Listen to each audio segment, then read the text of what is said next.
Who yelled at you guys? Sir, how you doing? Who yelled at you guys earlier? Nobody. Oh, come on. I mean, Herman? No, not Herman. About the whole area up there. Duarte came over.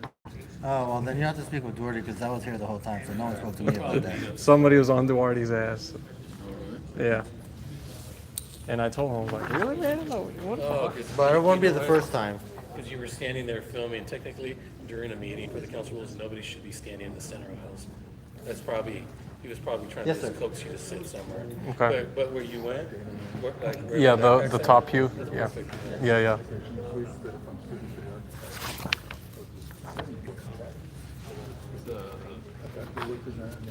So you're the applicant. So you're. The appellant. So what item number is it? Okay, so they'll, for applicants and for appellants, they'll call them individually per item. And so when they, on item 2, if they want to speak to the applicant or a representative, then you come up here, go to the podium, say what you need to say, and then you exit up that way. And then after it's Or just wait until you finish the vote. And then just wait to see what the vote is, that's about it, but yeah, right? So, Did you hear about the Michelle McGinnis case? Who? Michelle McGinnis? Oh, our city attorney. Where she was canned as a 31 and a half years. Who hired her? She got canned, like, without any notice. Literally showed up one day in April of last year. She was in charge of the criminal section. She was the, She was it. yeah, And our city attorney promoted her. yes, So she came into the chair of the seat. Yeah. And then, I don't know, something happened. And city attorney says, you're out of here. She fired her. Was she an at-will employee? no, she's a union employee. They have How does that happen? yeah, well, Well, you know what? I think when you reach management, You might be an at-will. Yeah. Okay. when you reach that management, you're not under the protection anymore. It's kind of like our captains. Yes. Yeah. But there's still a due process. That's why she was in here asking for money, because it's conflict of interest for the city to protect her in regards to this case, so they had to go outside. But Yeah, I remember they're that having- part. They're having a hard time fighting somebody that wants the rep. who wants to rep, and it costs the city a lot of money. That's why all the attorney. 5 council from the, people, they're all pissed off. yeah. But that's not the only case. She has another case. The memo that she released basically explicitly stated that Heidi made an internal declaration that we do not criminally prosecute corporations. And the most interesting thing about Heidi is that she's actually from the Anderson accounting firm, which is literally the same accounting firm used by Enron. Back during the major fraudulent schemes, that's where Heidi herself comes from. One of the lead counsels for the accounting firm for Enron. Holy. So what happened to McGinnis's? She's got a hearing on the 3rd of July for what they're trying to do is strike her complaint altogether and split apart the 3 allegations, which are very standard employee retaliation without any sort of due cause. They're just, we don't feel like you have due cause and we're just going to move to strike, and that's what the hearing's all about. It's just prolonging. Yeah. Internal politics. One of the conditions after she was fired, which I've never heard of this before. Oh, that she can't be in the building? Well, no, that's not even it. She couldn't leave her house. She couldn't leave her house. She was essentially under house arrest, Because she was escorted out. which is totally fine. To hand over all your equipment, totally fine, understandable.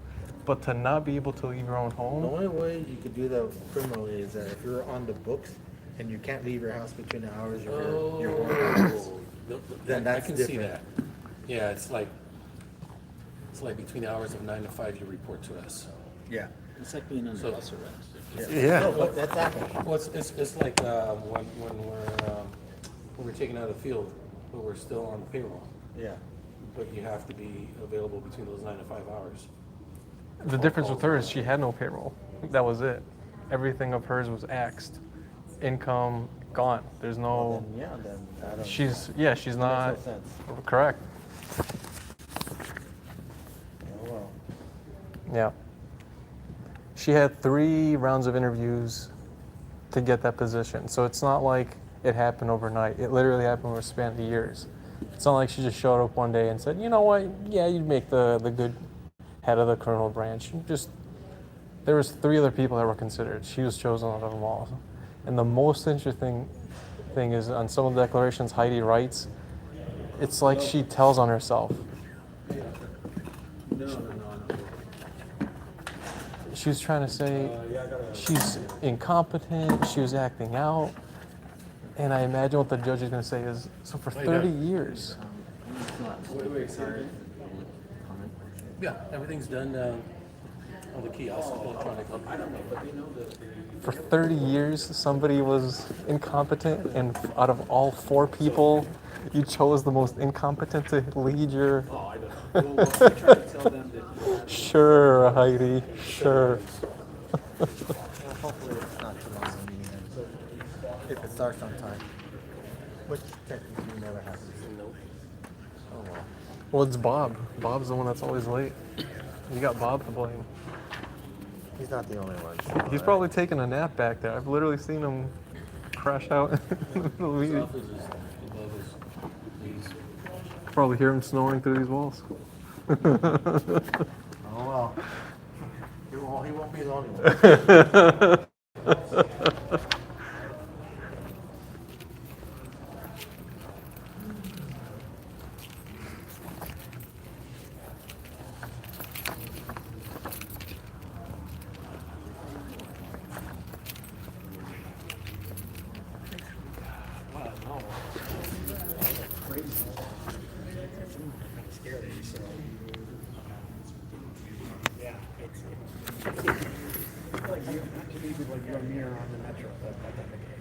So yeah, like I was saying, there's I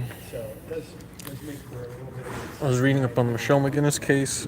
Took some notes. I was going to do a little court report afterwards. You made it okay. That's good. Pretty strong police, Metro Police presence on the farms downtown. But as you start to head towards Santa Monica, still everybody on training.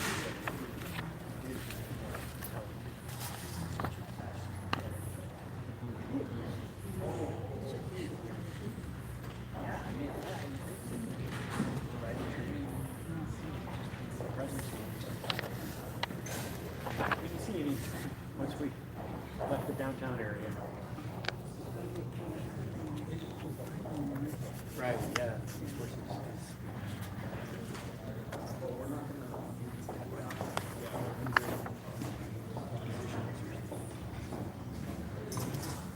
Well, yeah, I got big raises. So I can't make Hey.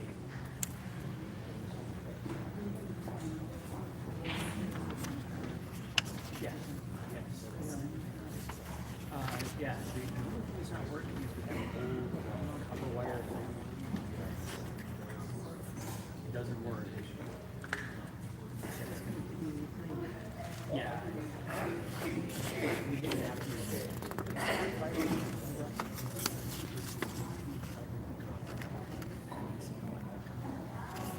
They said, well, you have a battery. They give you a battery backup and you need it for a couple hours. Enough that you need to get an emergency phone call. So that's the bat. So it works. Power off. I don't know. But yeah, they electricity turned back on pretty quickly. Gas, they pulled the meter off the house. Put the meter back on. Checked out the house. And it's probably took the longest to come out because they were having problems. Vacuum created and some of the where the pipes were. This is what I heard. Some of the higher elevation neighborhoods started to create a vacuum and smoke. So there's some and the toxic levels of the water line. So didn't want to say, hey, it's okay to drink the water, in your clothes, take a shower. So,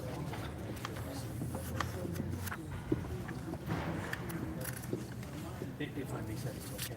Yeah, it's bad. But I think probably in your situation, the fireman told me that the house is gone. They would tap the water service. They got the street service that comes off the main. So they clear all the vegetation. They have, water meter. Something about water.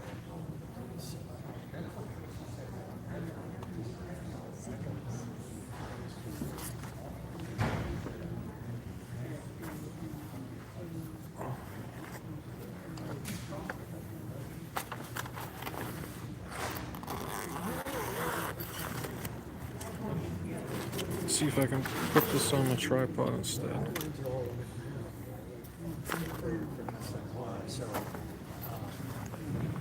So that they're saying that he says that she has to take it.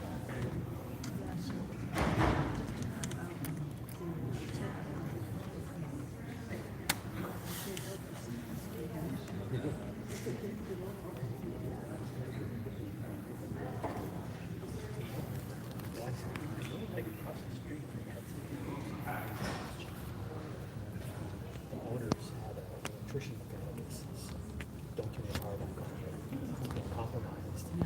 Hola, buenas tardes. Si usted requiere traducción o interpretación en español, por favor vaya al dispositivo con la dama en blanco y ahí les dará el dispositivo. Gracias.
That won't happen.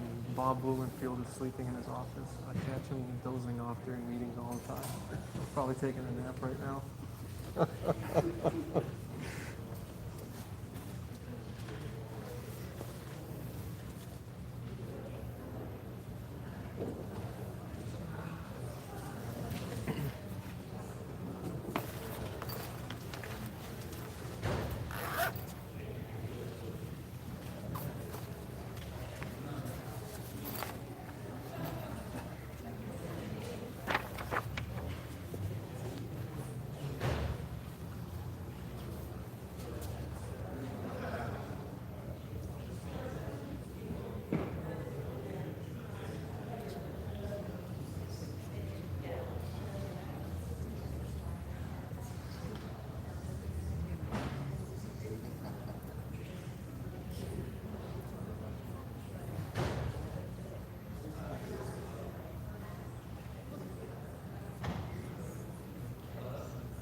All right, welcome everybody. Good afternoon to everyone here, in person and virtually.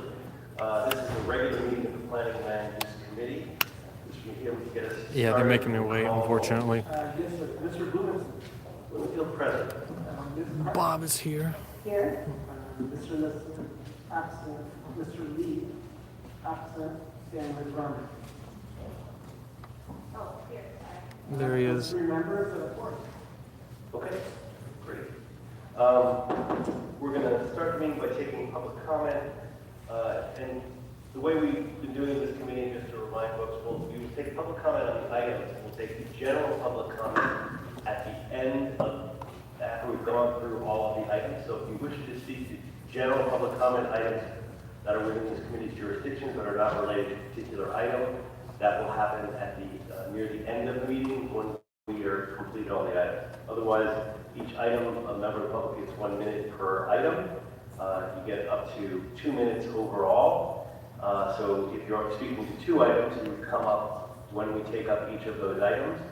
But for the folks who are here for 3 or more items, and generally that's we just come here to comment on everything. We try to get that out of the way at the beginning before anybody's paying attention. So if anyone is here to speak to 3 or more items, generally just likes to hear their own voice, come on up right now, and we're going to close multiple public comments. Okay, multiple public comments. Oh no, we got one. All right, come on up.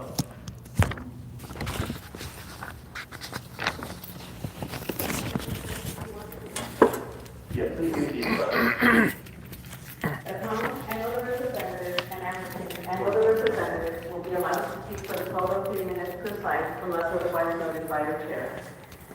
Members of the public wishing to speak on one agenda item only shall have an opportunity to speak for 1 minute. Appellants and applicants will be given an opportunity to speak when the item is called. Each appellant and applicant has a total of 3 minutes to speak. An appellant can choose to have a single representative speak on his or her behalf or divide the 3 minutes among his or her team. Anyone else, including an attorney or project manager, wishing to speak on an appellant's behalf who does not do so during this 3-minute period may offer a minute of public comment whenever the committee chairperson opens the public comment period for the item. Therefore, we expect that appellants and applicants have their respective teams assembled and ready to present at the appropriate times to be.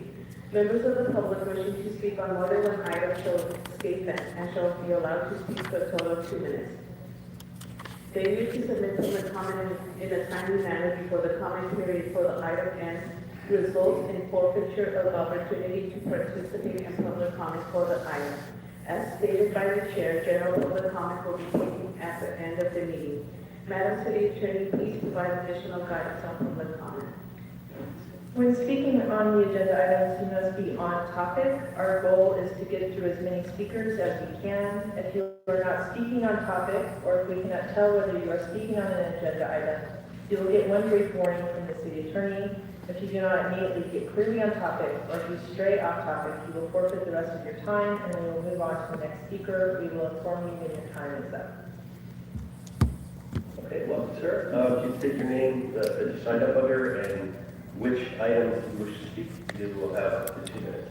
Yes, hi, Thomas, and we'll go through a couple of the agenda items I wanted to speak on, at the very least 1, 2, and 5, but I had a couple other ones that I'll jump forward to. But starting with number 1, so we have a update on city planning policies, operations, and other items of interest.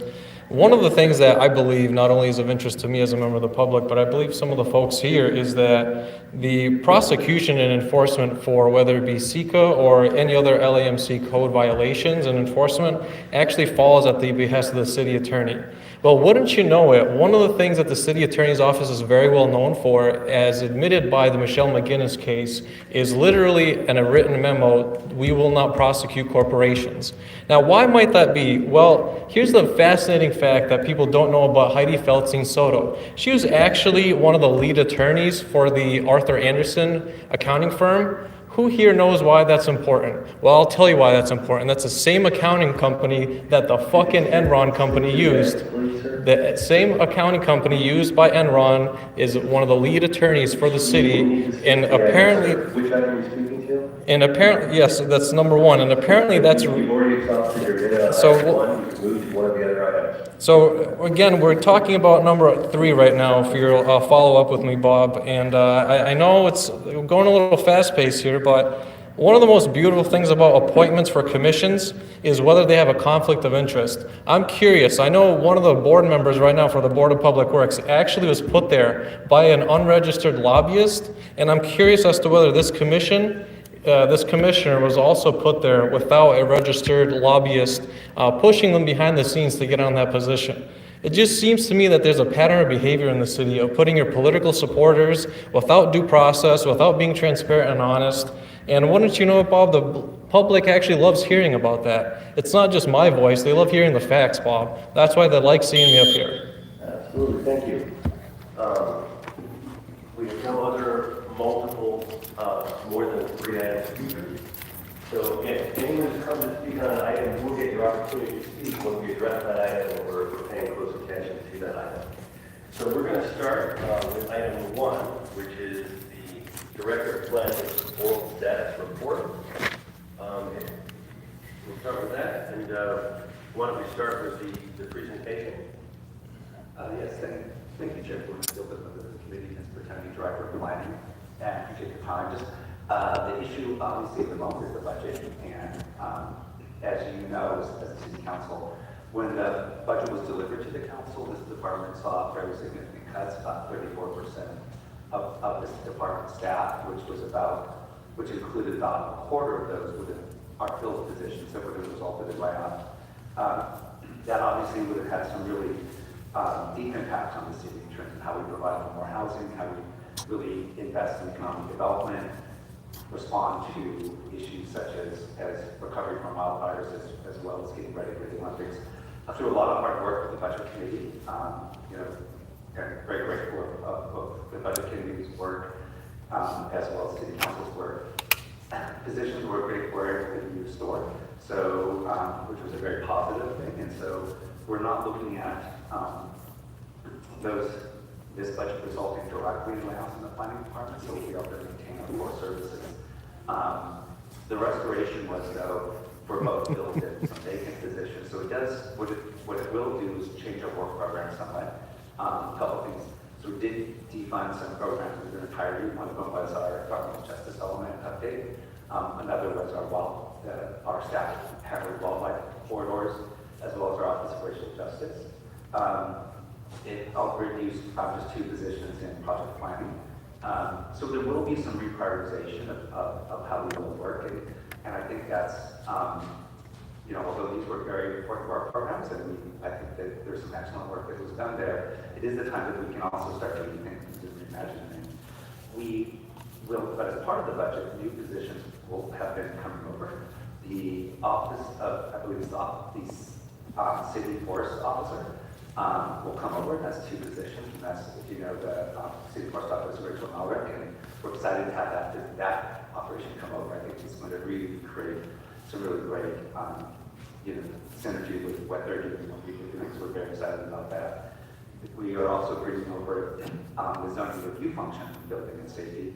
The city forest officer will come on July 1st. After that, we'll come over to the zoning review function for building and safety. And what happens right now is zoning review is really bifurcated between planning and building, and this is a way to consolidate it. So the Office of Zoning Administration is in the city, in the Department of City Planning, but their zoning administrators are from the counters who deal with a lot of the interpretation of how the zoning occurs. However, when you get into building and safety plan check, that has been handled by the person who does the actual person who does the plan check, which is usually an engineer. That function has been split off, and it has been. We've been working with building and safety over the last couple of years to really achieve this, and so we're hoping towards the beginning of the fiscal year that will move over. So we're excited about that. There's still further conversation. Look, he's going to fall asleep. Administration. So that's a special study that will come back as part of that. In order to restore the positions, and I think there's 115 filled positions that were cut, and I think we have restored 115 positions. He's going to fall asleep. One aspect that was ways that we were able to get there was to commit to some D studies, and so there's really 2 in planning and 1 in building safety that are important for this. One of them is looking at the general plan surcharge, and that is a surcharge that's applied across both building permits and planning entitlement applications. And there is the budget assumes that we do a 3% increase in that would apply across the board. And that can be used for most of our long-range policy. The only part that is not eligible for specific plans because of the way state law is written on that. But, so that will allow us to have more cost recovery in our policy areas. Another is to really right-size our project planning fees. And so we will be studying them. I think the last time, it was around 2019, I believe, was when the fees were last adjusted. And this would be a comprehensive look at those fees, so that will bring in additional revenue. Also, building the city fees, doing a separate. Bob fee for study. mayor, And 2026. do surcharges on their fees that will have some increased revenue there. So there's really three main sources of revenue increase. So where our plan is to have those, the two planning fees, that the looking at general planning and surcharge, that increase, as well as the project plan increase, have those in place by January 1st is what our goal is as part of that. So that's what we're assuming as part of the budget. So, you know, we're really excited about what the next steps are in terms of the budget, because this really gives everyone an opportunity to really think about how do we deliver services, how do we look at the technology, how can we look throughout the operation to be more efficient in terms of how we deliver our service. So we're excited about that. There will be some rethinking of the community plan program because although we won't have any layoffs, we still have about a 14% cut in terms of the amount of positions. We do have a higher vacancy in the community planning area, so there will be some adjustments in terms of community planning over the long term. We can keep largely the existing programs moving as they are, but over the long term, we'll have to visit that. So we're excited about that. The prioritization of community planning should hopefully, stay the same. Like I know we've been through the city planning commission, the harbor area plans. Oh, I'm sorry to hear all that. Southwest Valley. My goal is to get Was that your new Southwest chair Valley, yesterday, by the way? plans by next I hope year, that was the new chair. 26, and that is I hope it something works that is, well too. I know, high priority of ours to get those through, because if we can get those Southwest Valley plans done quickly, we can then take that staff and move them into other areas which are really, really crucial. But it's too late for quickly, right? This started when I first That got will, elected. as quickly as possible. Question, will it get done in the course of the 3 terms of one council member? Give him Starbucks gift That's the card. question. Sorry. Yeah, that's the question. And these plans take a while for a lot of reasons. And one of the reasons we want to move through that as quickly as we can is that things change. The longer plan goes on, we get more and more ideas about what should go into the plan, and that starts to delay things. And I mean, they're supposed to be updated every 10 years. Yes, and we adopted Hollywood. That is the first Oh, time damn. it's I'm sorry. on that plan. And Southwest Valley will be for how many decades?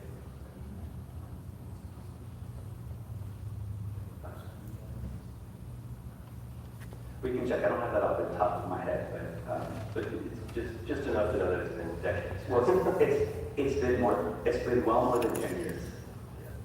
No, thank you. So I was going to ask you about, I appreciate this update on general stuff you're doing, and particularly the budget impact. So hopefully, this budget really, the council's version of the budget really restored a lot to the planning department. I don't think you could be doing any of this community work without those restorations, assuming that the restorations maintained through the process. It's not over. The mayor still has. And I would just thank you very much, Chair. Yes, I think the council action was tremendous, to say the least. It made a huge difference in the budget. I can't underscore. The long list of what I mentioned, just 3 or 4 programs. The list, if the council hadn't made the changes, would have been 4, 5 times that long, maybe even longer in terms of what it would have meant. So I can't kind of underscore how important that was, and I'm very, very, very thankful. A lot of hard work went in from the budget committee and budget committee staff, especially, worked very hard on this. And the CLA. And also talk about timing and budget. How are we doing with Palisades recovery and all the planning that needs to go into that? Yes. Did the budget provide enough to do the expedited work we need to get done? Yes, it does. And also, It was very important because the budget restored all the 2 project planning positions. But it also did some other critical things that we can move forward. I think the important thing with Palisades recovery is that we have the staff to do it, but we're not overtaxed for the type of work that we're doing there, so that we can still balance and pay attention to the entire city's planning department. We've been working really hard with the governor's office to streamline the work that we do as part of the rebuild. We've worked with the governor's office to make sure that if you rebuild what you had before, plus a little bit more than 10%, what we call like for like, or 110% rebuild, it was a majority of the fire rebuild homes were in the coastal zone. We're able to work with the governor's office to streamline that so there's no coastal review for those like for like rebuild. So we've been working on doing everything we can do to streamline the process there so that it'll go more quickly, so we don't have to ask for more staff members there. So that's really important. We also have a grant from the state that I think was on the council agenda either today or tomorrow, which is a $1.3 million grant from Housing and Community Development Department to help us on the staffing to really work through some of those issues. And so I think that's going to be really helpful. Right now, we've been really working hard since the fires, knowing that we haven't seen applications come in yet. To streamline everything right now. So when they do come in, it's going to be a quicker process. We've been also working to look at, as part of the zoning review function, working with self-certification on zoning review for the fire rebuild for the single-family homes of 110%, as well as exploring the future for some of those single-family zoning review positions. So we are trying to do everything to be as efficient as possible. Colleagues, any questions for our Councilwoman Rowe? Thank you so much. I have a question about the fee changes that you're proposing. Can you share a little bit more about how these particular fees were selected and, you know, what, there are other functions that the planning department undertakes where full cost recovery is not included as part of the fee structure. If you could share a little bit about that. Yeah. Well, thank you. Very important question. I appreciate it very much. Our fees, the last time we adopted the fees, for the first time, we had a kind of a plan for where we have how we do cost recovery. So our project planning fees is when, as you know, is how the project comes in, and the fullest cost recovery are those kinds of projects where someone's coming in trying to change the rules, if you will, trying to do an amendment to a general plan design, specific plan, etc. Trying to shortchange the rules? To change the rules. To change the rules. In other words, amend the community plan. So amend the community plan designation, change the zoning designation, etc. That costs more for the applicants? That is at a higher cost recovery. And so that's closer to the 100%. And then we have a reduced cost recovery. And what we don't charge in fees comes out of the general plan. And that is where typically exceptions to the rules, like, you know, a lot of conditions, permits, variances, etc. And then the third category is really just complying with the rules. And that's a higher percentage of subsidy, so lower cost recovery.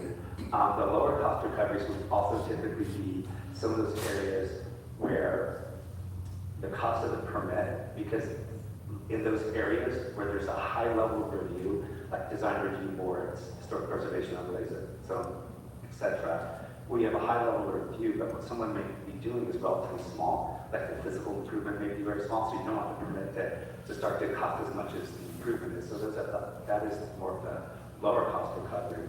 Also, appeals are have the lowest cost recovery right now. So the appeal cost recovery was actually a increase from what was before the last time we did the fees, but it was pegged at 1% of the overall cost. 1% of the overall cost of what? Of what it costed to provide the service. So if you, Service of an appeal? yes, the service of the staff cost of an appeal. That's where it is at now. And there was a lot of conversation when we adopted the fees last time. Go ahead.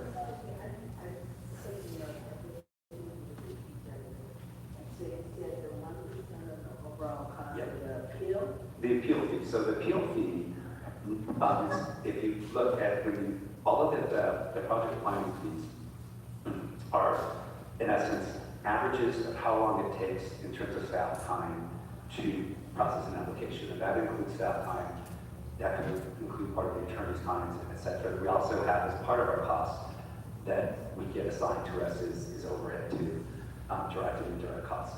But when we looked at those fees, they were actually, what council decided the last time this came around was a 1% cost recovery, which was a big increase of what it was before. They were still tripling the fee or something like that, at quadrupling. There was a lot of discussion about this topic at the last time, and I would say, I've held this position in a lot of places, and one conversation we have in any city I've been at is, what kind of cost recovery do we set on the fees? It's probably the number one item of discussion about it. And so I would imagine that will be a major topic of conversation as we bring this forward this next time, about how do we set those costs? Or cost recovery. I feel like you're going to say something. I have another question, but Thank you, Councilmember Kathy Bailey, to the Attorney's Office. I think we're getting a little deep into the weeds for a director's report, and light of it's not being agendized as a discussion on fees or for the budget. I think we've gone beyond an update. okay, that's fine. I mean, I guess I was. Wasn't part of the agenda budget related? It just says, an update on work programs and operations, and we're getting pretty into the weeds on. I'm sorry about that, Chair. Okay, it's too far. Well, the only reason I'm asking is because if we're spending a lot of staff time on responding to certain kinds of activities, we just need to be aware as a council of what your staff time is going towards. I also would say that, Councilmember Bloomfield brought up a very good point that these community plan updates are taking an exceptionally long time. And it sounds like some of the fees that we're charging people are because we're slow on updating our community plans, then developers are paying for changes to our updated community plans, which just does not feel like a pro-housing approach. And I would just, I think it just feels like there's a moment here to think about what we're actually prioritizing in terms of where we put our staff time and what we're charging, what we're putting on people who are trying to build what everyone on this council has repeatedly said is one of the most important things to do in LA, which is to build more housing. Thank you. Any additional comments or questions for our director? Or general manager? Do I call you director or general manager? Both, either. I'm a general manager of the director of planning. Yeah. Okay, great. Thank you. Thank you. All right. Next, we're gonna jump out of order to item 7 on account of the councilman who represents that area is here, and also that's where most of the public commenters are from. In that respect, for all of their time, we'll move that up the agenda. And so let's move directly to number 7. If we could read that into the record. Yes.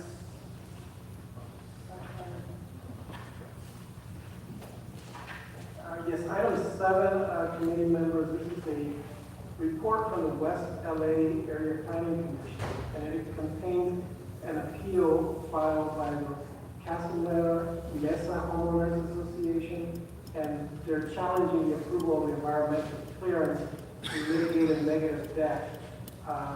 And this is for the construction of 4 single-family dwellings on 4 separate sites, inclusive of an accessory dwelling. Okay. And so the way that the procedure is, we're going to hear from the planning department, have them present so they can come forward. Then we're going to ask the appellant to present their appeal. They'll be given up to 3 minutes. Then we'll ask the applicant to respond. They'll be given up to 3 minutes. At that point, we'll ask Councilman Park or a representative to come forward to make their comments. And then we will move to public comment. And we'll have 1 minute per speaker on this item. And then we'll move to committee comments, discussion, etc. And then recommendations and ultimately voting. So that's the plan. And let's start with the planning department. Welcome. Good afternoon. This is Julia with City Planning. We had actually as to waive the staff presentation, as we understand that the council office has a statement. Okay. And I will actually give the council office discretion if you wish to make your statement prior to the appellant or applicant, or if you wish to go after.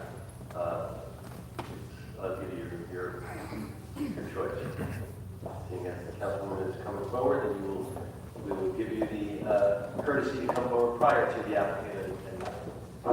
Welcome, Councilman Park, the floor is yours. Thank you, Mr. Chair. Thank you to the planning department. I don't take the decision to weigh in on this matter lightly, and I appreciate the due care that I know all of you will bring to your deliberations. I also know that this matter has been pending for some time, and I do not wish to unnecessarily create further uncertainty or delays, especially when it comes to building in the Pacific Palisades. But on January 7th, life changed for many thousands of people. Over It's the course Palisades. Of 24 devastating hours, our parks, our schools, our It's talking about libraries, giving our money to the shopping centers, Palisades. and thousands of homes were reduced to a pile of ash and There's a bunch of rubble. rich people The here most from the destructive Palisades. fire in our city's history.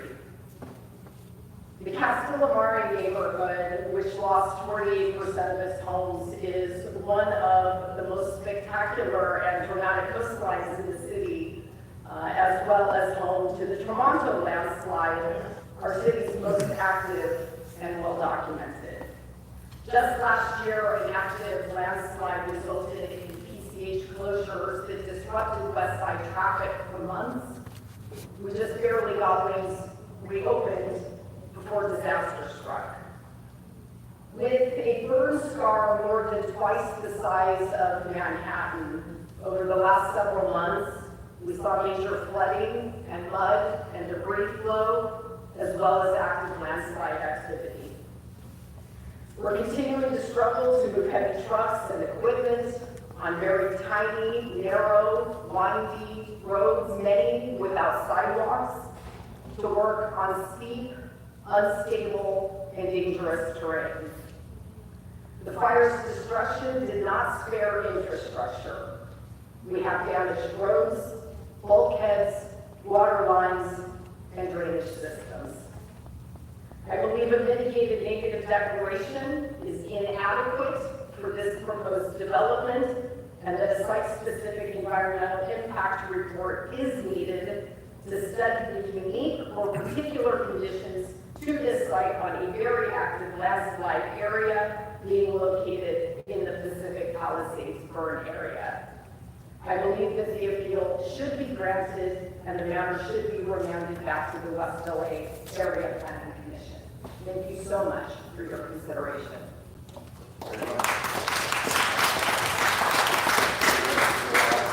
To present their appeal. Anyone representing the appellant, please come forward. You'll have up to 3 minutes. Well, Good afternoon, council members. My name is Kyle Shabawi, and I live with Matt Felsen Phillips, representing Castellamare. Make that HOA, which is Palisades Residents Association. This project is proposed on top of the Tremonto landslide. The fact alone should have triggered a project-specific EIR. Yet the city is relying on a mitigated negative declaration, the citywide housing element EIR, neither of which evaluate the unique site-specific risks at play. Even before the January fires, the environmental review was inadequate and procedural. But now, in light of what has happened, the need for a full EIR is beyond question. The MMD was prepared prior to the fires to not reflect the conditions that exist today. It contains no analysis of the post-fire slope instability, no evaluation of the damaged bulkhead, supporting Tremonto Drive, no meaningful discussion of what it means for this road to now serve as the only access route for residents, construction crews, and emergency responders. Portland rate has closed, the hillside is completely compromised, and relying on an MMD that predates all of this is not just insufficient, it's dangerous. The housing element EIR is even less applicable. It's a broad program-level document that covers the entire city. It doesn't mention the Tremonto landslide, Tremonto Drive at all, surrounding homes to the fact that PCH lies directly below the total slope.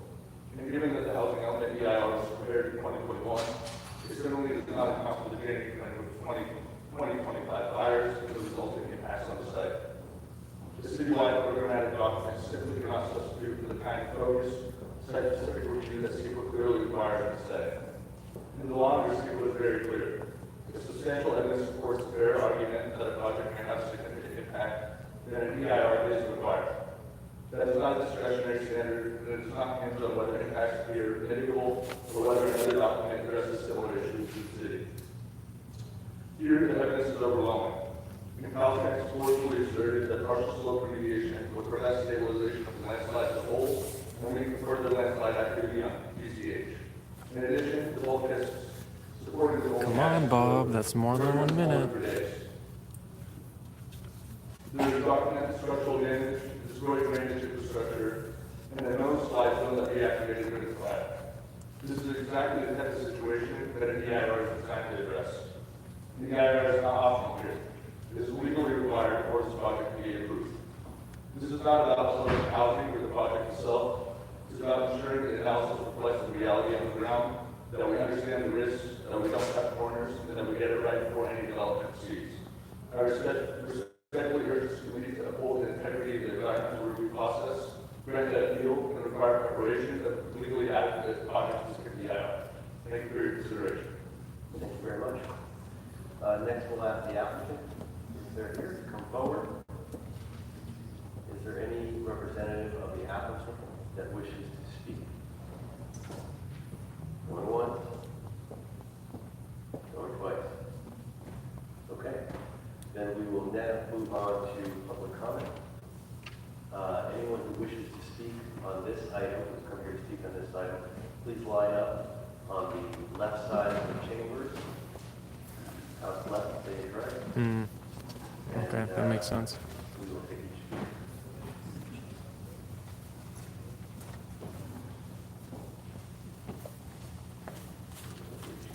Welcome. Good afternoon, council members. My name is Saeed Kashani. I'm down the street from this project on Tremonto Drive. My family lost 2 houses completely in the fire, everything destroyed. We are now trying to rebuild. And one of the things that I have to do to rebuild is comply with all the building codes, including the fire code. This project we have before you is not residents rebuilding their homes. This is a new speculative project. And inside the findings of the planning commission is a specific waiver of the fire code. In other words, if you approve this project, you as a city council will be waiving the fire code for 4 new mansions on an active landslide in Palisades in the middle of burned-out homes. That is not speculation, that's in the approval. So please consider and grant this deal. Thank you. And just for the record, for folks, if you don't, we're on the slide, I realize the line's kind of long. You're welcome to sit down and wait until the line gets a little shorter. I'm not going to cut it off if you're not standing there. So you don't feel the need that you have to stand the entire time. If you want to sit down, we're going to just get on the line before it's empty. Go ahead. Yeah. Thank you, Good afternoon, members. My name is Alex Bernstein. My family and I have been residents of the Casa Lamar Mesa for 14 years. In January, the Palisades fire devastated our community. It destroyed homes, it stripped vegetation, and destabilized already fragile slopes for Casa Lamar. One of our only 2 access roads was wiped out, first by fire, then by a mudslide. The second road, critical for emergency vehicles and reconstruction is burned. Its supports smoldered for days. Now with no vegetation to hold the hillsides, the risk of catastrophic landslides has skyrocketed. All 344 homes in Casa Lamar are at risk. Without access, these homes lose value and safety, and yet developers want to build 4 mega mansions at the top of this active slide, ignoring fire damage, slope failure, and the urgent infrastructure needed below. Why is this project being considered in advance of us, the residents, rebuilding our homes? We've asked you for help. We're imploring you to do your part. This project cannot proceed without a site-specific EIR. Thank you. Thank you. Next speaker.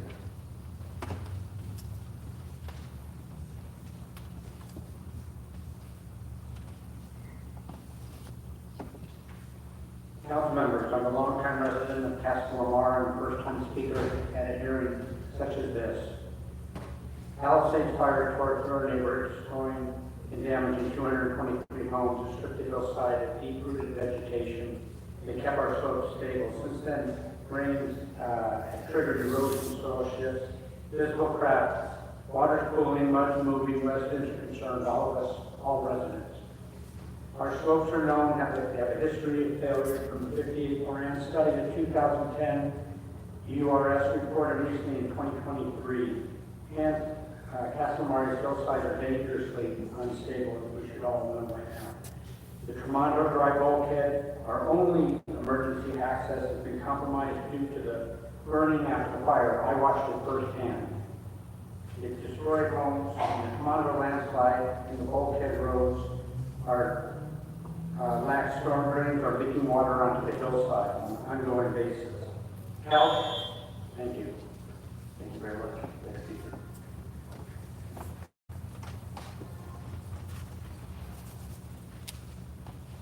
Afternoon. My name is Alan Pack. I lived in Castellar until January this year, and I hope I can return by Christmas. In my opinion, this hearing is the most perfect example of the proverb, to fiddle while Rome is burned. Everyone knows this is a fire-prone area.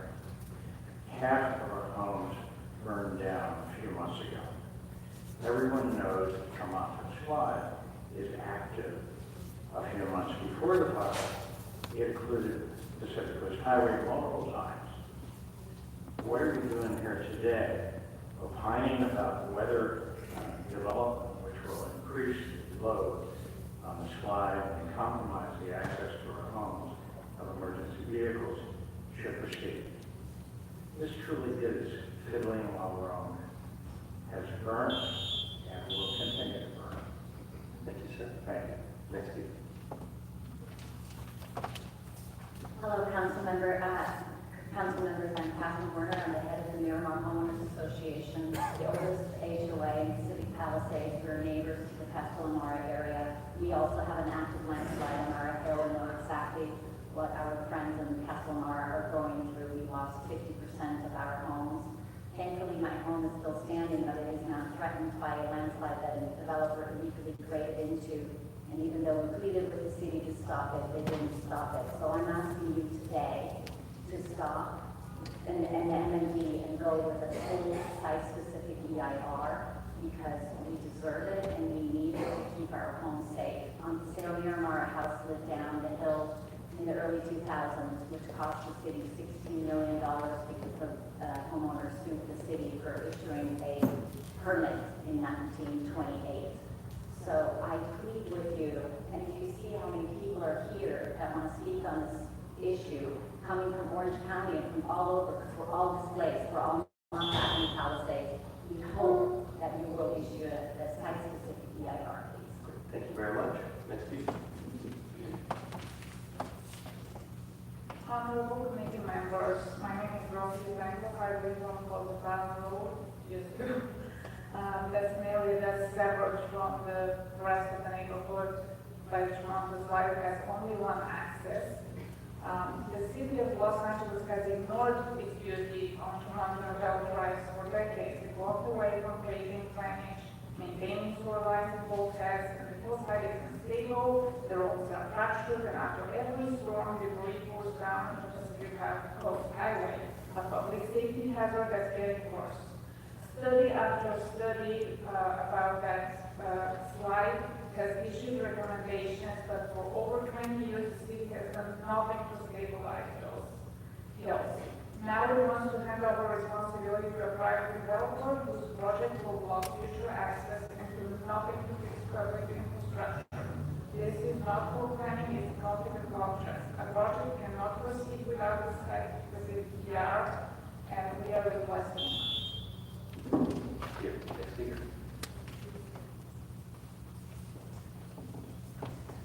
Good afternoon, ladies and gentlemen. Evo Steinbach, architect and general contractor, who live on Town Road.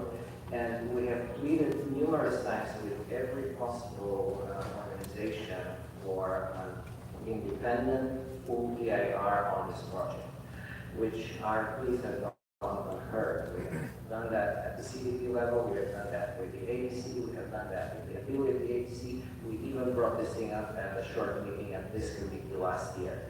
So please, the project cannot be led through without a full and independent EIR. A housing element in EIR is inadequate, and the adopted MND is totally out of question. This is a project on an active landslide and a fire zone. The project has been entitled so far with violations of the California Public Resources Code regarding fire access in a very high fire severity zone, which is totally unheard of. So kindly do the right thing and let's instate a full and independent, non-developer sponsored EIR. Thank you. Thank you. Next speaker. Council members, I'm Cheryl Conwell.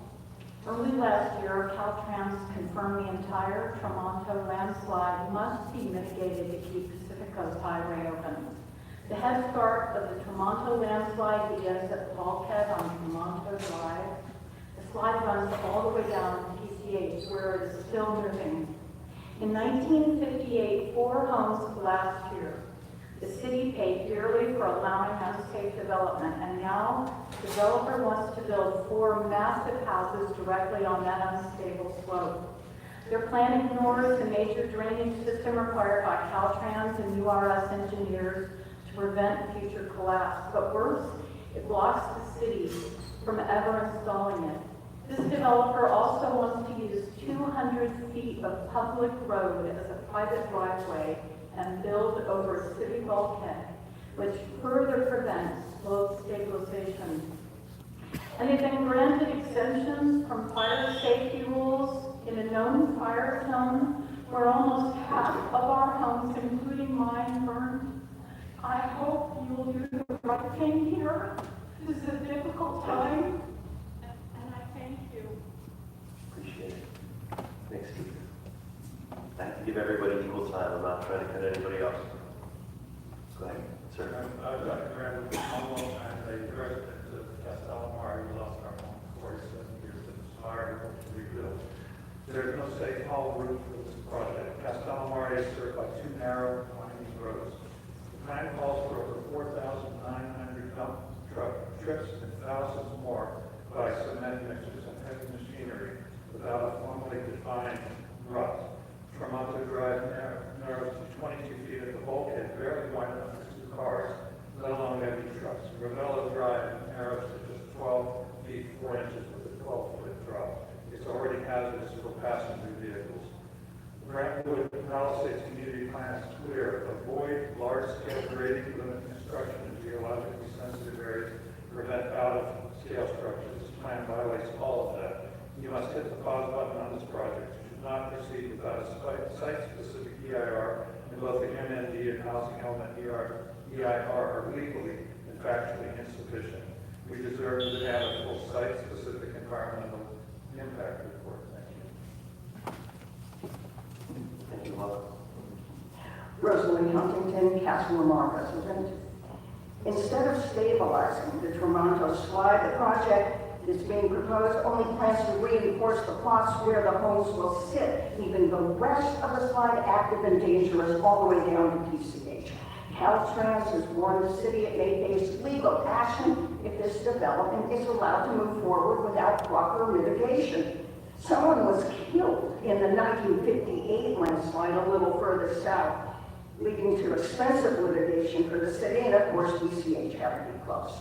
Don't let any of this happen again. This project must not start without a site-specific EIR.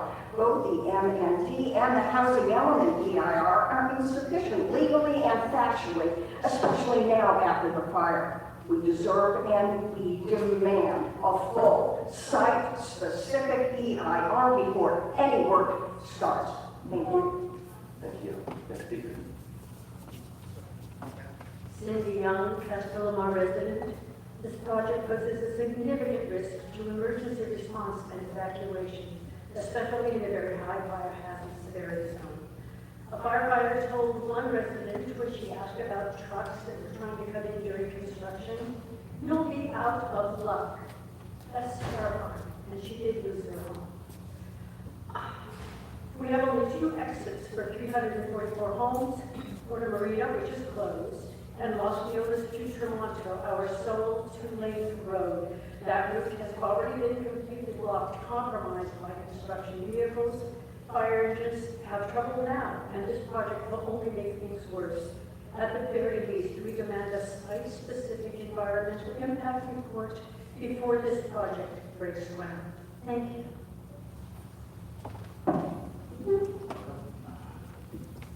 Roger Allen, Castellamar homeowner. Council members, the only road capable of carrying emergency vehicles in the area is Tremonto Drive. It's supported by a dangerously deteriorated bulkhead. It's supposed to be replaced 20 years ago.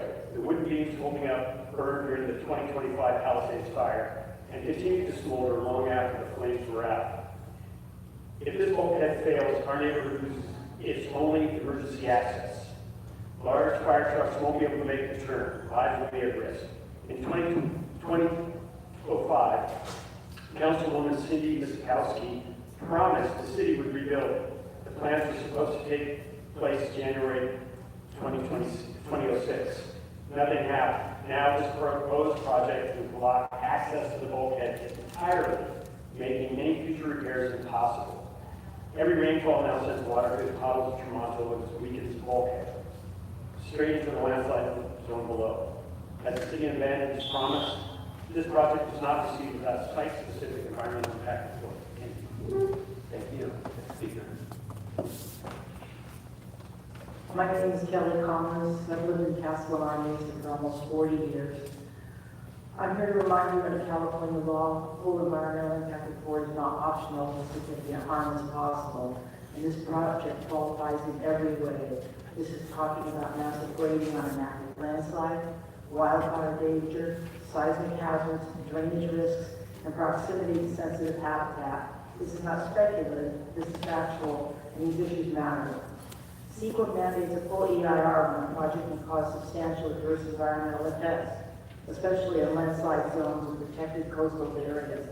This project lies within a dual jurisdiction coastal zone, yet the Coastal Commission isn't even listed as a reviewing agency. That's right, that's a major red flag.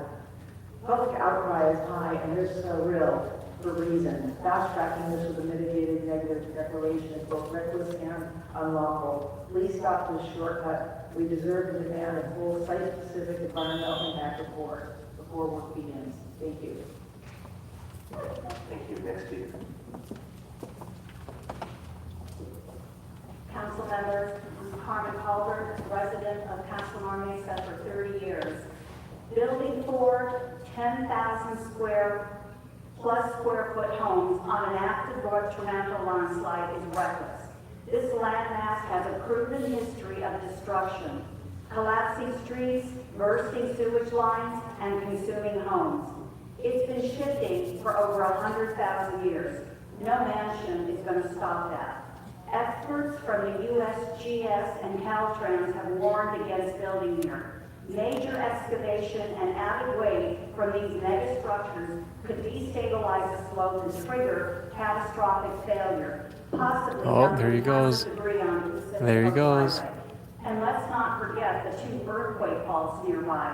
One jolt could initiate a deadly chain reaction. The plan ignores critical geological studies like the Moran Report and the URS drainage guidance. Experts like Don Michael say the developers' geotechnical recommendations are inadequate. Thank you.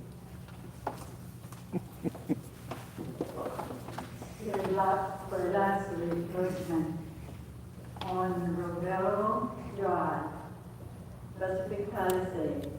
We are the unlucky ones that the fire department could not save our house.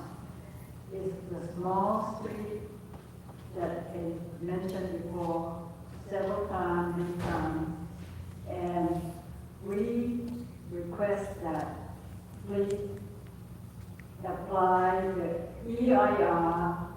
It must be applied and implemented before this project can be built. Thank you. Thank you. Next speaker. Lord, thank you for this opportunity. I'm Mike Lofty, also a long-term resident of Castle Lamar. Brief remarks. The Castle Lamar developer has asked us to take chances are standard of community safety. As in, chances are if this development goes forward, nothing bad will happen. Caltrans has already publicly taken the opposite position. As in, this is an active slide. It has already encroached on PCH. If nothing is done to address this slide, things will continue to get worse rather than better. We are sometimes faced with the allegation that this is a mini issue, just a small number of residents of a affluent community. But I've heard my neighbors also address that this is about the intersection of Sunset Boulevard and PCH. In 2026, just a year from now, we host the FIFA World Cup. Shortly after that, Los Angeles Olympics.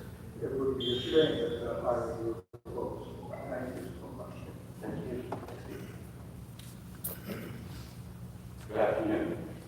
Mo Sadiqi, resident of Castle Lamar, and civil engineer. This proposed drilling for superficial piles near this crumbling bulkhead that was hastily built about half a century ago is reckless. That bulkhead sits on landslide. Drilling into it will pierce the active landslide itself and risk triggering further failure on the westerly flank of that slide. That flank supports the only road that hundreds of residents rely on. Its failure, there is no plan B. Also, the proposed driveway for these mentioned cut through public right-of-way or private driveway. That is against the Los Angeles Municipal Code, section 12.21.8.4, section H. Thank you. My name is Bart Young. I'm a Castle Lamar resident for 28 years. We have been fighting this development for 2 years. We've been to the planning department. They have heard every argument that has been presented to you here today, and that they have gone ahead and approved it with the MND, which is clearly insufficient. So I urge you today, if you will, not to send us back to the planning department if you can, and give us what we need to protect and build the future of Castle Lamar. Thank you. Okay, are there any other folks who have come here to speak to this item? Stand up now, come forward. Forever hold your peace. Okay, public comment on this item is closed. So we'll move to committee discussion, and colleagues will just start with Sam. I'm very moved by the concerns about the NMD being done prior to the fire, and the landslide issues I think are very serious, and I have some recommendations. But I want to first open it up if anybody has comments or questions. Seeing no comments or questions, I'm going to recommend that we find an exception to the proposed categorical exemption is supported based on the potential for significant impacts resulting from the unique circumstances of the property being located on an active landslide area in the Palisades Berman area, and to remand the environmental analysis to the West Los Angeles Area Planning Commission, and instruct the planning department to prepare a new environmental clearance that complies with CEQA and is supported with substantial evidence, including potentially a site-specific EIR, to analyze the unique conditions of the project site being located in an active landslide in a wildlife burn area consistent with Council District 11's statement, and transmits the new CEQA clearance to the West Los Angeles Planning Commission for its consideration, along with its reconsideration of the project in light of any new CEQA clearance prepared for the project. And further, instruct the Planning Department to consult with the Bureau of Engineering and the Department of Building and Safety to evaluate whether the developer and/or future developers should be required to contribute to a thorough city-led assessment of the Castle Lamar landslide, as recommended by Councilwoman Park, in her communication recommended findings dated 12/2/2024, which is attached to this council file. Councilman Lucille, per the city attorney, the first sentence, there's a slight changing of the word, if I may. Go ahead. It will read, just the first sentence, where everything stays. It will state to find, based on substantial evidence in the record, that there is a potential for significant impact. That's the extent of the change. Okay, I accept that as a good clarification. And without any comments or questions, we can take a vote on it. Yes, sir. Mr. Blumenfield. Blumenfield, aye. Ms. Hutt. Mr. Sarah. Did you hear me? Aye. Thank you, Councilman. Mr. Lucas. Aye. Mr. Lee. Aye. And Ms. Hutt. That's 5 ayes and approved. Great. That matter is approved as described. Okay, and that takes us now to item number 2. Please read that as the record. Sure. Item 2, committee members, this is an exemption from CEQA and a report from the city attorney and draft ordinance, which includes an urgency clause. And this is to make changes in the municipal code and to add section to the new chapter 1A of the zoning code.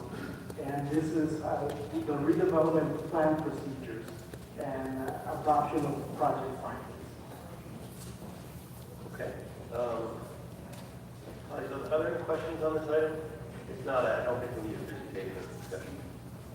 But before we move to that, is anyone here, a member of the public wishing to speak to this item? If you are, please come forward now. Seeing no takers, public comment on this item is closed. So, colleagues, if there's no comments or questions on this, I just recommend that we adopt the draft ordinance attached to the city attorney report dated May 6th, including the environmental clearance, categorical consent, CEQA, the urgency clause, and findings all attached to the council file. We can call the roll. Yes, Mr. Blumenthal. Blumenthal, aye. Ms. Hutt. Aye. Mr. Nasarian. Mr. Lee. And Ms. Ryan. That's 5 ayes and approved. Okay, let's move then to item 3. Item 3, Mr. Blumenfield, this is a communication from the mayor relative to the appointment of Mr. David Ryan to the West Los Angeles Area Planning Commission. Okay. Mr. Ryan is here, so thank you very much for submitting your financial disclosure statement to the Ethics Commission, and give you the floor to discuss any of your goals as a potential West Los Angeles Area Planning Commission, and then we'll open it up if there's any comments or questions. Yeah, can I ask some public comment on this, or I'll do it after your statement. Go ahead. Council members, thank you so much for the opportunity to be here today. My name is David Ryan. I'm grateful to be considered for the West Los Angeles Area Planning. Well, I grew up outside of Pittsburgh. I come to adopt Los Angeles as my home, much to my mother's chagrin. My wife and I have lived on the West Side for over 20 years, first in South Hill and now in Hermosa. And our 2 daughters attend LAU as the wonderful Girls Academic Leadership Academy. I love the city and I appreciate the opportunity to give back to it. I practice law at a boutique talent representation firm in the city, negotiating deals for actors, writers, and other creative talent. But I've also worked on the other side of the table, representing the studios and television networks that I negotiate against now. Seeing both sides of that situation has been a critical strength in my professional life, and I'm sure bringing that to bear will prove similarly valuable should I be confirmed to the ABC. In Los Angeles, planning plays a key role in how our neighborhoods evolve to address the challenges of growing and diverse population. This evolution has been fascinating to me ever since I moved to Sustell, where I saw the neighborhood morph from a quiet, in-between neighborhood to the vibrant destination that it's become. It is important that such a transformation happen thoughtfully and deliberately, and I would be honored to have even a minor hand in the development of the West Side. Thank you so much for your time, and I appreciate your consideration. public that wishes to speak on this item come forward? Seeing no members of the public, colleagues, are there any comments or questions? Councilman Up. Hi, how are you? I'm doing okay, how are you? Good, good. Thank you so much. I just have a question. So, how do you envision contributing to the work of the Planning Commission and ensuring fair and equitable development in our city and throughout the various communities?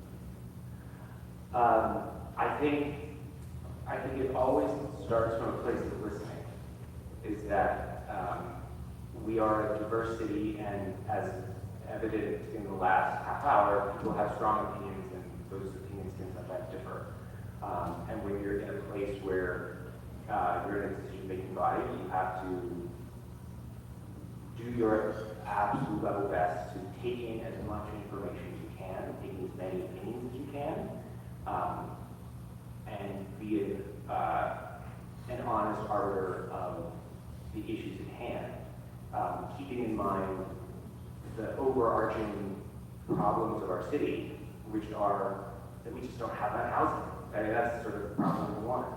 And so you have to find a way, guided by the planning department, attorneys, and all of the stakeholders, to guide the development of the city in a way that addresses those difficult problems while taking into account all of those different elements and stakeholders.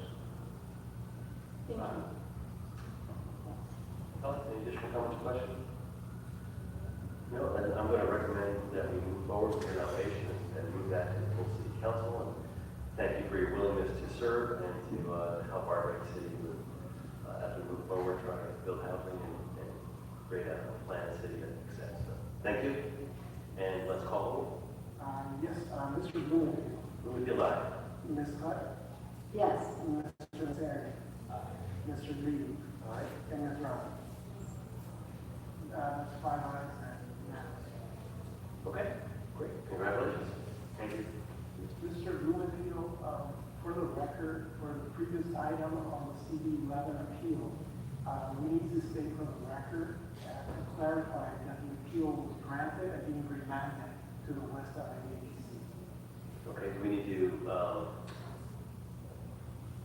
call a reconsideration of that, or do we need to, can we state this out to the record? I think it's enough to state it for the record. I don't think we need to formally.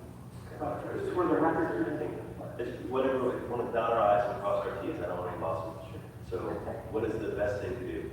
I think I have stated it for the record, and the clerk will note it in the committee report. And if no members object, then I think we can just clarify for the record. Okay, without objection, it is so stated, so understood. It is part of the official record, and we'll move on. Thank you. Okay, so now we move to item 4. Yes, item 4, committee members, this is a categorical exception to CEQA and an appeal filed in CD4 by Supporters Alliance for Environmental Responsibility. The entity is challenging the approval of environmental clearing categorical exception for CEQA. This is a 181 unit mixed-use building and reserving 20 units for low-income housing. Okay.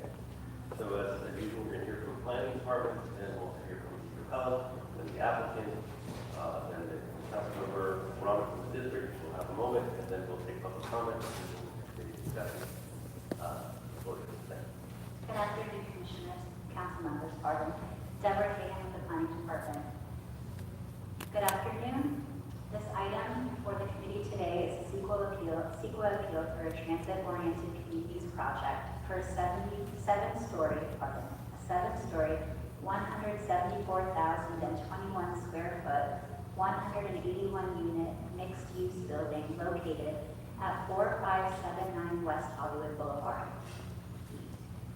On September 17, 2024, the Director of Planning approved the 181-unit mixed-use building and adopted the categorical exemption number ENB 2023-2839-CE as the environmental clearance. One appeal was filed by the Supporters Alliance for Environmental Responsibility, or SAFER.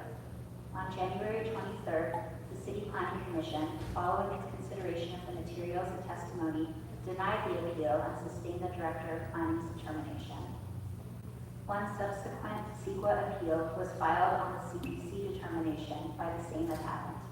The appeal relies on the same arguments and information as presented during the entitlement appeal. Staff responses to the appeals have been transferred to the council file for council's consideration. Based on this information, staff recommends that the Plum Committee deny the appeal and sustain the original determinations by the City Planning Commission. This concludes my presentation, and I am available for any questions. Thank you. And next, we're going to hear from the appellant. Up to 3 minutes. Go ahead. Good afternoon. My name is Tracy Ciato from the Zurich LLP. I am speaking on behalf of Supporters Alliance for Environmental Responsibility, or SAFER. SAFER requested the committee grant SAFER's appeal of the SAFER Class 32 categorical exemption for the 4579 West Hollywood Boulevard project. The committee should instead require preparation of an initial study followed by either a mitigated negative declaration or environmental impact report. CEQA review is required because the city lacks substantial evidence supporting its conclusion that the project will have insignificant noise impacts, and substantial evidence shows that the project will have adverse health impacts related to indoor air quality. Thus, under CEQA, the project does not qualify for the exemption on its face. Further, CEQA review is required to adequately analyze and mitigate these impacts before project approval. First, environmental engineers Patrick Sutton and Dr. Ewan Tina of Baseline Environmental Consulting concluded that the project will have adverse construction noise impacts exceeding the city's noise threshold. Baseline used a threshold of 5 decibels above the existing ambient noise level for the city's 2006 CEQA thresholds guide. Rimkin Consultants, the city's environmental consultant, used the same threshold for its July 2024 noise study for the project. In August 2024, the city adopted new guidance for construction noise impacts. Yet, Rimkin is not preparing an updated noise study with the new guidance. The city cannot rely on the exemption without updating the noise analysis with the new standards and cannot conclude that the project will have less than significant noise impacts without evidence. The city must therefore prepare and circulate an MMD or EIR to properly assess the project's noise impacts. Second, certified industrial hygienist Francis Ackerman concluded that the project will significantly affect indoor air quality. He found that the project's long-term indoor emissions of formaldehyde gas, a known carcinogen, will expose its future occupants to a cancer risk of 1 million 20 per million for residents and 17.7 per million for commercial workers, exceeding the secret significance threshold of 10 per million. The city did not analyze this impact, nor did it provide any of its own calculations of the project's formaldehyde emissions to dispute Mr. Ackerman's findings. Further CEQA review is required to address this impact. For the reasons I have discussed here and in SAFER's written comments, SAFER again requests that this committee grant SAFER's appeal and require the city to prepare an MNP or EIR for the project. Thank you so much for your time and consideration. Next, we have a representative of the applicant.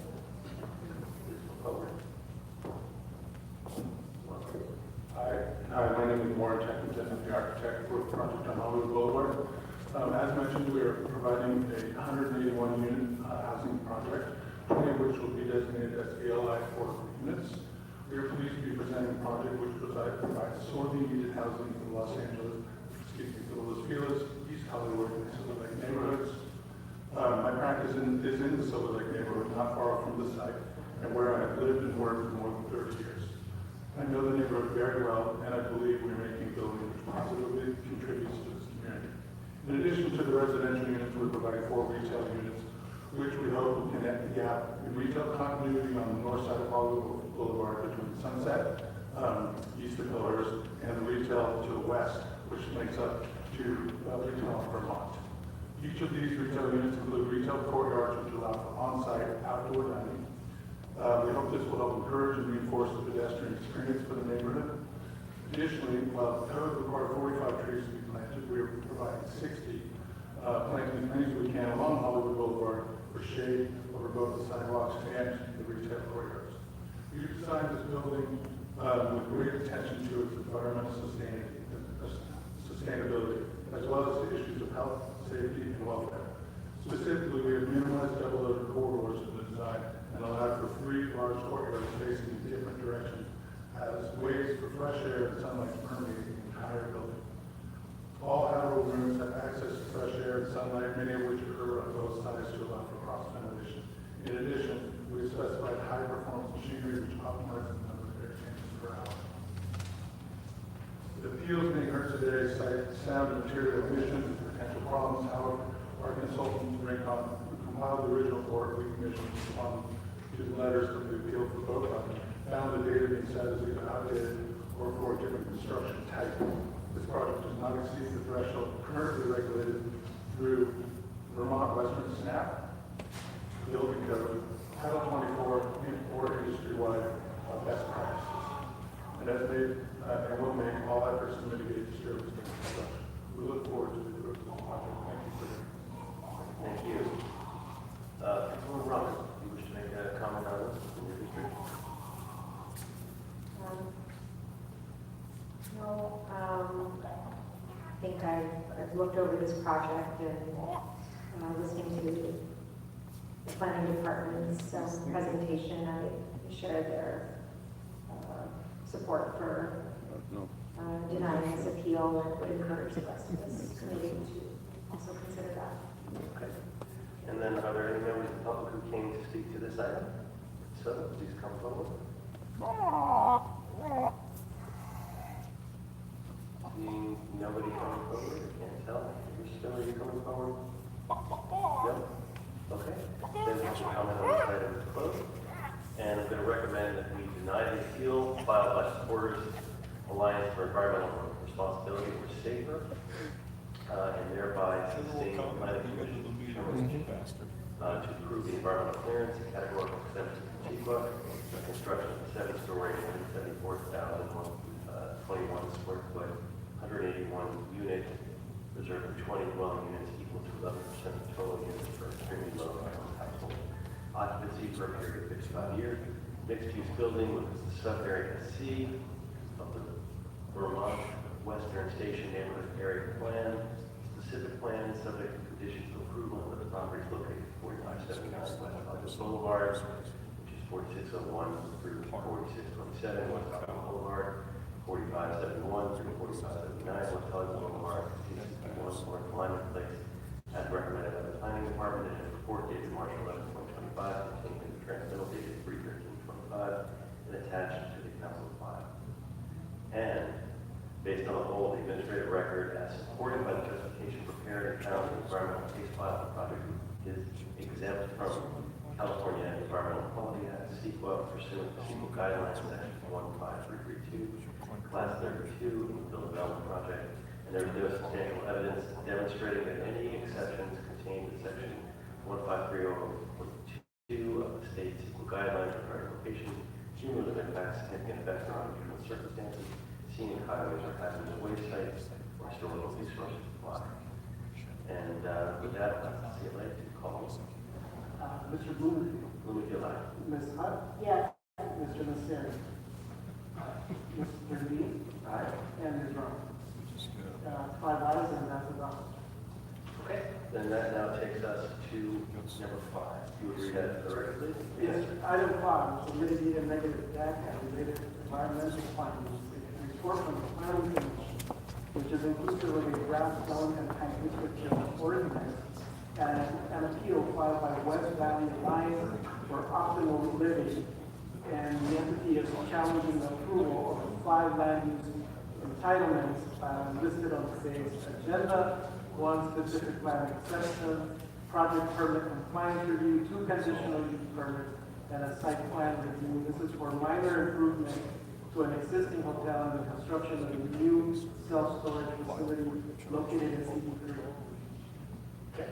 With that, we'll go through the process, planning department, the appellant, followed by the applicant, then we'll council member of the district himself, then members of the public comment, and then we'll have committee discussion. So the planning department, forward.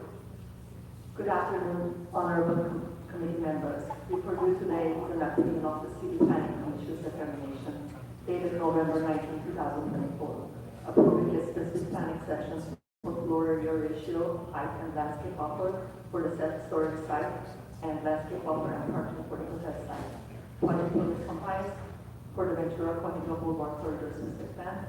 A conditional use for a storage facility within 500 feet of residential uses and parking reduction, and site plan review for a project that creates more than 50,000 square feet of non-residential floor area entitlements for a proposed storage facility at 21101 Ventura Boulevard in County District 3. The appellant's appeal relies heavily on unsubstantiated claims against the environmental clearance, although it is important to note that before you is not a CEQA appeal, but an appeal of the aforementioned land use entitlements, excluding the zone change and height district change requests, which were not appealable by anyone but the applicant. The appellant also makes a prior entitlement filing for an expanded hotel facility at the site with the current proposed project, which is for a new self-storage facility. The stand-alone hotel project was filed in 2017 and was subsequently withdrawn in 2021. Any further changes to the hotel are not contemplated at this time, and any future project will be subject to the rules, regulations, and potential land use entitlement requests. As such, staff recommends that the Plan Committee deny the appeal and sustain the decision of the City Planning Commission. Staff has submitted a detailed appeal response to City Council 5 for your consideration and is available for you, and they're available to review if you have any questions. Thank you. Next, we'll ask for the appellant to come forward. How about the 3 minutes?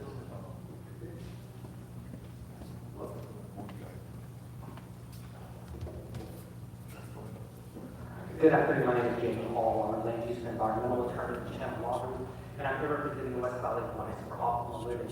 Before I go into the substance of the appeal, I do want to raise a due process concern. This appeal was filed on December 8, 2024. The city publishes appeal recommendations report, which is 73 pages long, on May 22nd before the long Labor Day weekend. We have not had enough time to review and consider the staff report. The city had 165 days to prepare a staff report, and we have been provided just 5 days to prepare a rebuttal. State law requires that appellants be provided a fair hearing, which requires a sufficient opportunity to be provided to review evidence in opposition to an appeal. In order to ensure my client is provided a fair hearing, I am respectfully requesting a continuance of this matter. Now, to the substance of the appeal. I first want to remind you that there are many, this is not a by right project, there are 2 conditional use permits requested and a specific plan exception. There are multiple entitlements and there are specific required findings that need to be made. This is primarily a challenge to the required findings and a challenge to whether or not there is substantial evidence to support those findings. We contend there is not. Now, to the environmental issues. The city is proceeding with an MND here. That's entirely with the standard of review. It's not the substantial evidence standard of review. It's the fair argument standard of review. And that tilts in our favor, not the city's favor. The project description is inconsistent and unstable, rendering the MND legally inadequate. For example, the project is described as having 804 square feet office, but other documents indicate 6,774 square feet, suggesting undisclosed uses that could lead to significantly greater impacts on water, sewage, air pollution, and traffic. Second, the MND is fatally flawed due to piecemealing and failure to consider the whole attraction. And third, there is a fair argument of significant unmitigated environmental impact. My client commissioned an expert analysis indicating the project's construction emissions of nitrogen oxides and diesel particulate matter will violate federal and state standards, leading to significant public health risks, including increased cancer risk.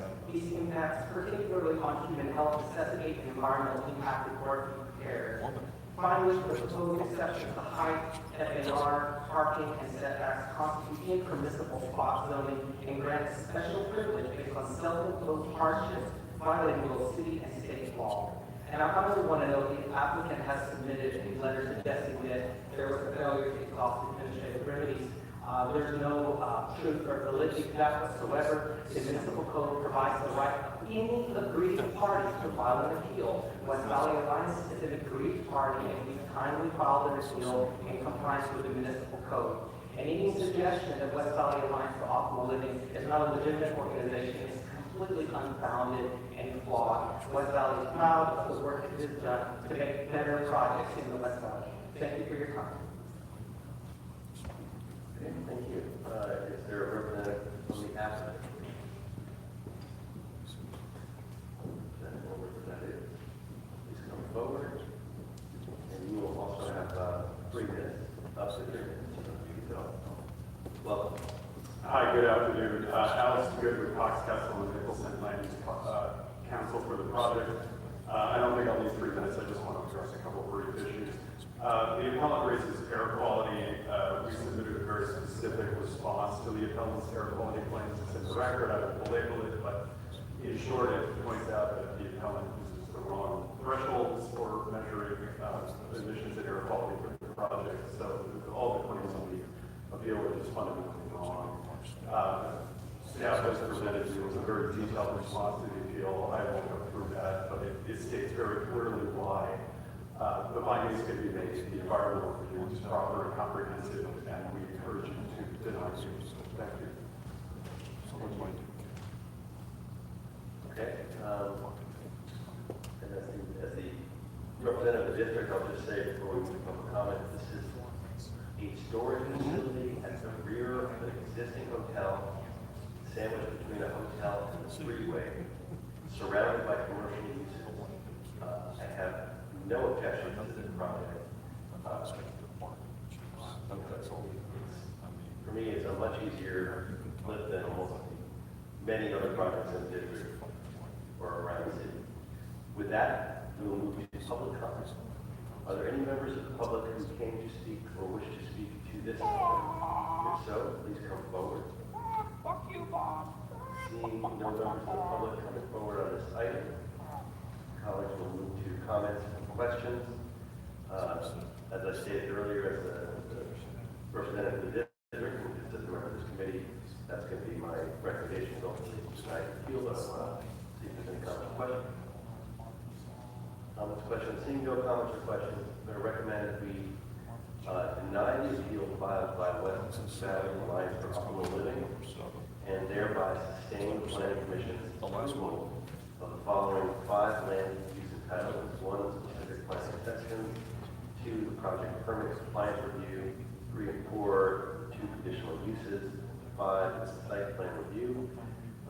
Relative to minor improvements to an existing hotel on the site, including the configuration of hotel parking areas and construction of a new self-storage facility for the property located at 21101 West Ventura Boulevard, subject to conditions of approval and adoption of findings as recommended by the Planning Department in its communication dated June 21st, 2025, attached to the council file, recommending that the council deny the appeal and sustain the City Planning Commission's determination, find that no subsequent environmental impact report, negative declaration, or addendum is required for approval of the projects, and approve the requested zone change for commercial C4-1MD and auto parking zone P-1MD, commercial T-C2-2, and that the council adopt the following revised findings with the sequel clearance for the entitlement approvals as recommended by the Planning Department in its communication dated May 23rd, 2025, attached to council file as follows.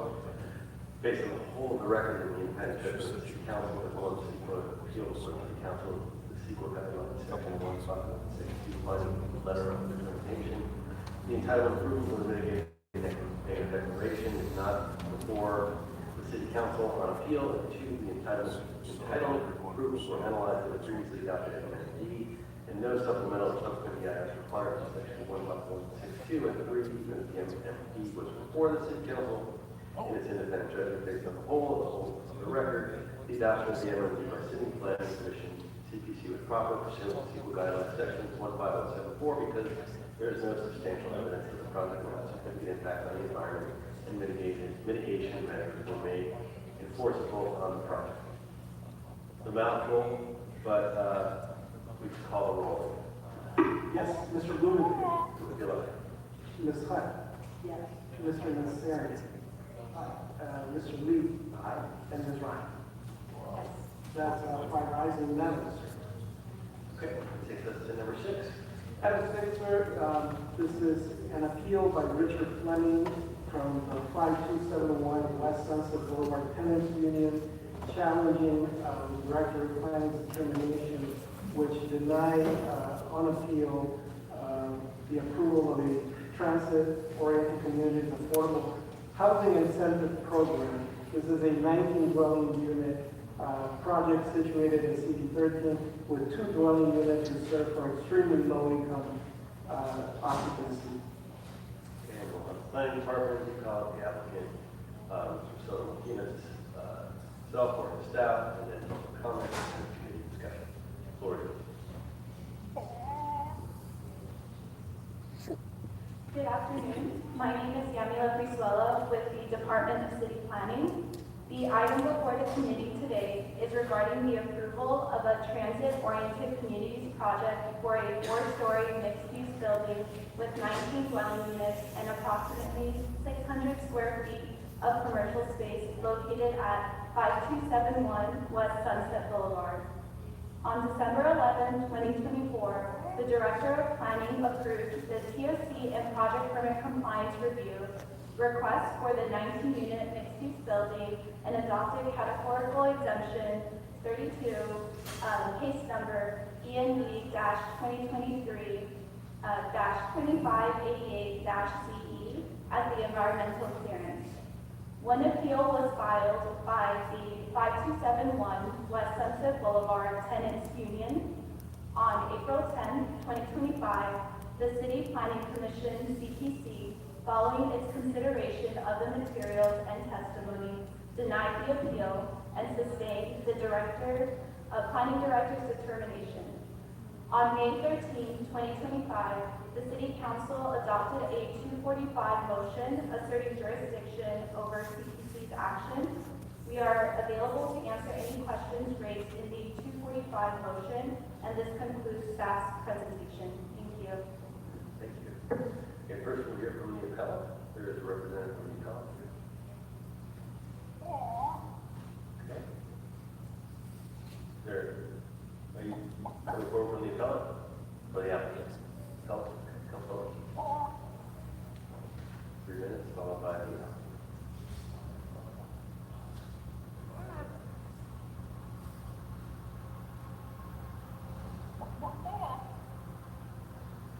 Are you here as a representative of the appellant?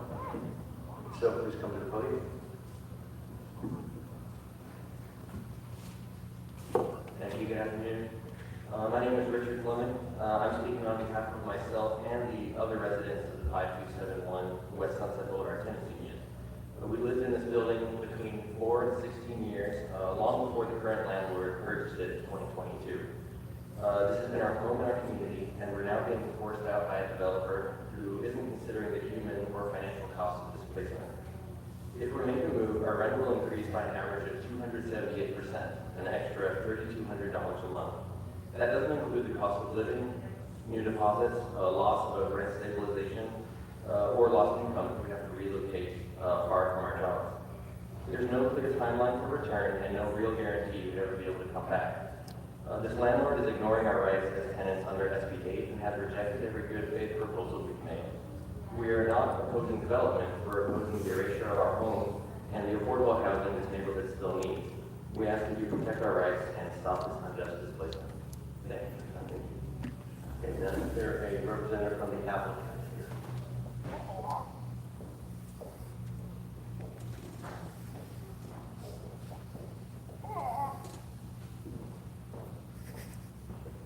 You have 3 minutes.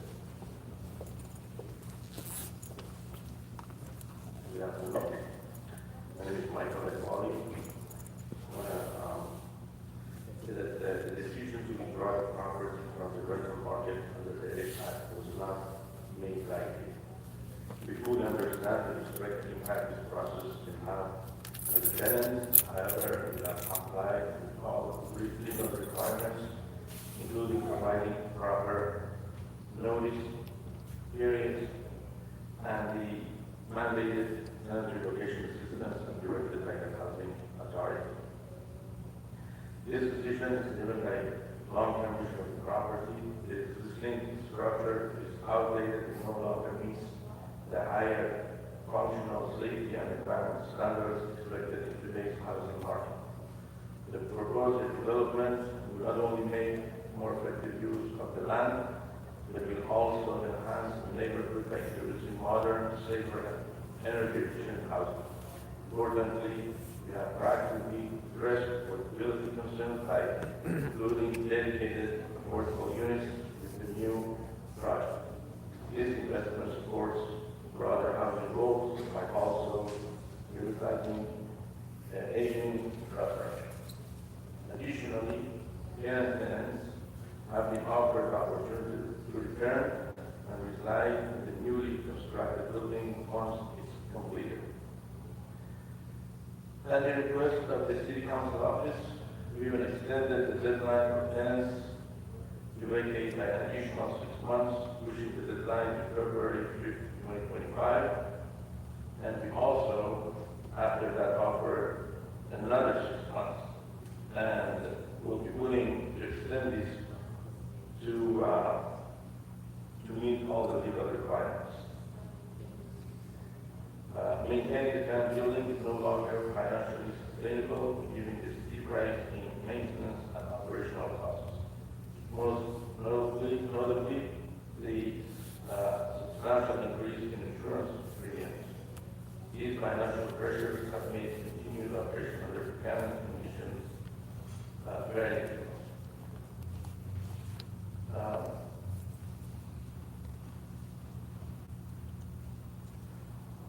I would just ask the committee to let the project move forward. Thank you.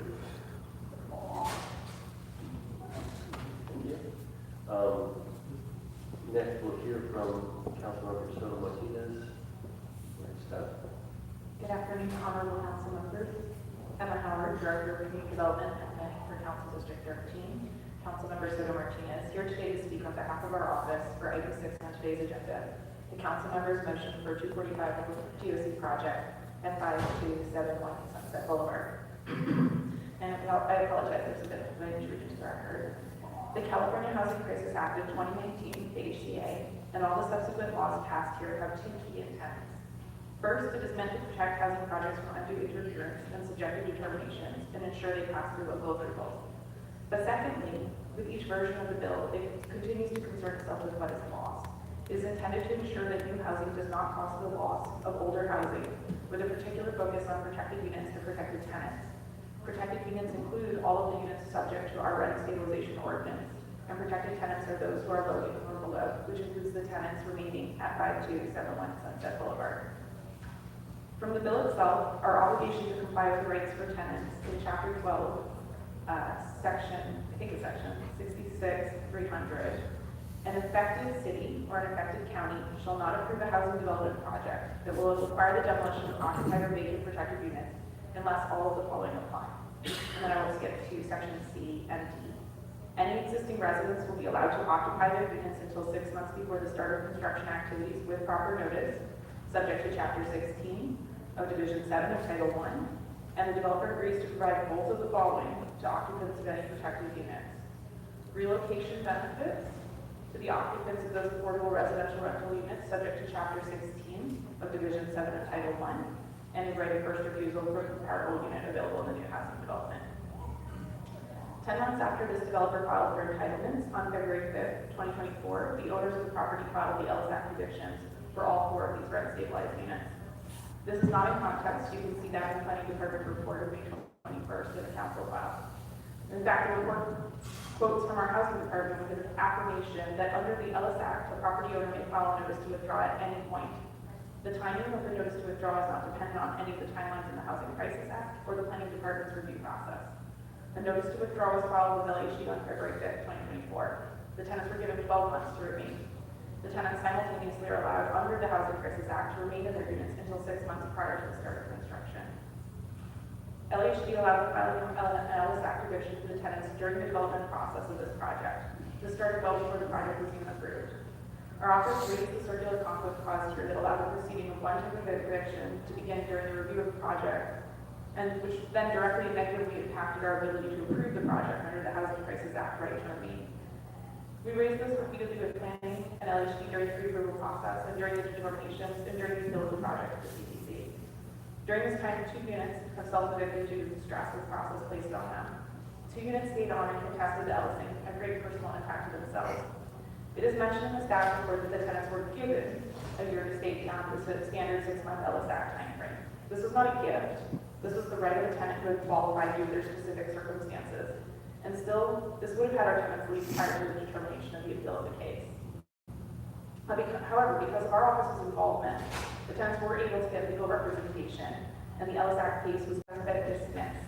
The tenants were still served with unlawful detainers during that process, and that was prior to the appeal process for this case being concluded.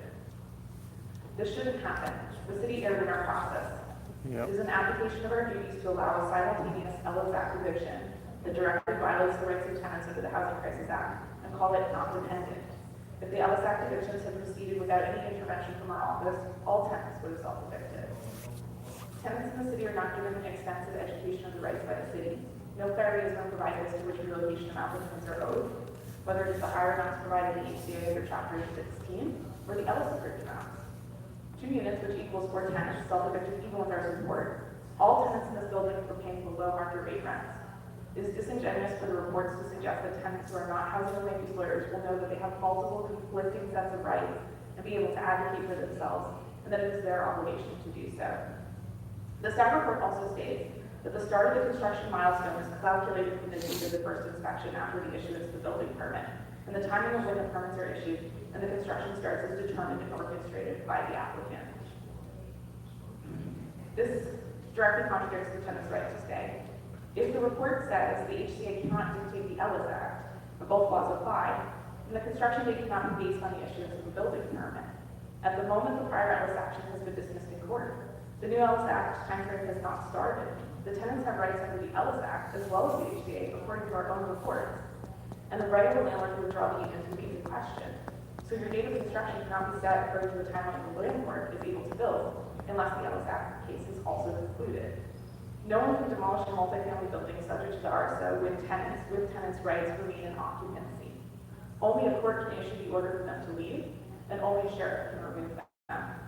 Therefore, planning, housing, and building and safety cannot declare that the timing of the construction is at the discretion of the applicant. It is not. It is at the timing of the Ellis Act compliance.